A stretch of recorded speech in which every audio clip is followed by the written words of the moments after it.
एक समय की बात है, एक अद्भुत जंगल में, जहां हिरणों और बाघों की दुनिया अपने रंग बिरंगे परिदृश्यों से सजीव थी।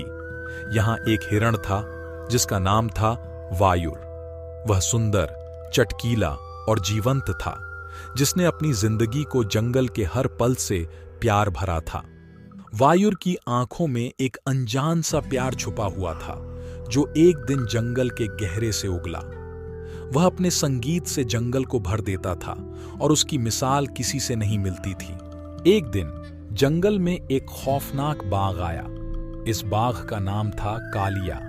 उसने अपनी आतंकवादी आंखों से जंगल को देखा और सभी जीवों को भयभीत करने का अपना तंत्र बुना रखा था। कालिया की आंखों ने वायुर को देखा और उसमें उसी प्यार भरे नजरे को पहचाना। ये प्यार कुछ अजीब सा था, क्योंकि ये दोनों अलग अलग जातियों के थे, एक हिरण और एक बाघ। कालिया का मन तंग था। उसे वायुर को पास बुलाने का इरादा था, लेकिन वह जानता था कि जंगल में ऐसा प्यार स्वीकार नहीं होता और इससे जंगल की अस्तित्व संकट में पड़ सकती है। फिर एक दिन कालिया ने अपनी अद्वितीय प्रेम कथा वायुर से साझा की।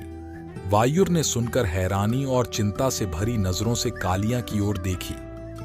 कालिया, हम दोनों का यह संबंध अजीब हो सकता है, लेकिन यह हमारी भावनाओं का परिचायक है। वायुर ने कहा, मुझे तुमसे प्रेम है, लेकिन हमें जंगल की सुरक्षा के लिए सावधानी बरतनी होगी। वायुर ने जंगल के प्राणियों से मिलकर उन्हें अपने प्रेम के बारे में बताया और उनसे विनम्रता से निवेदन किया कि वे उन्हें सहायता करें। जंगल के विभिन्न प्राणियों ने वायुर और कालिया के प्रेम को स्वीकार किया और उनके साथी बने। उन्होंने एक मिलनसार समझौता किया कि वे मिलकर जंगल की सुरक्षा के लिए अद्वितीय योजना बनाएंगे। लेकिन एक दिन जब वायुर और कालिया जंगल की सीमा के करीब थे, उन्होंने महसूस किया कि एक औरत बाघ उनके पीछे है। वह बाघ थी कालिया की माँ, जो उसे बाघ के आगे बचपन से हिरण के साथ रहने के लिए छोड़ दिया था। कालिया की माँ ने कहा, कालिया, तुम्हारा स्थान यहाँ है, हिरण के साथ नहीं। हम बाघ हैं और तुम्हें अपनी जगह पर लौटना होगा।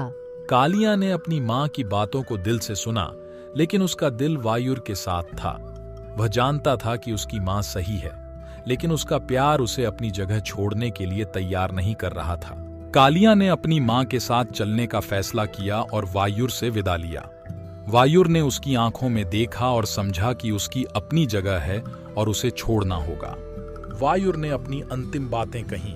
कालिया, मैं तुम्हें हमेशा चाहूंगा, लेकिन मैं समझता हूँ कि हमें अपने अपने स्थान पर रहना होगा। जंगल तुम्हारी रक्षा में मेरा साथी बना रहेगा। फिर कालिया अपनी माँ के साथ जंगल की दिशा में चली गई, छोड़ते हुए एक आंसू और एक मुस्कान के साथ। वायुर ने देखा कि उसका प्यार अपनी माँ के साथ अपनी जगह पर लौट रहा है और उसकी आंखों से एक अद्वितीय कण गिरा।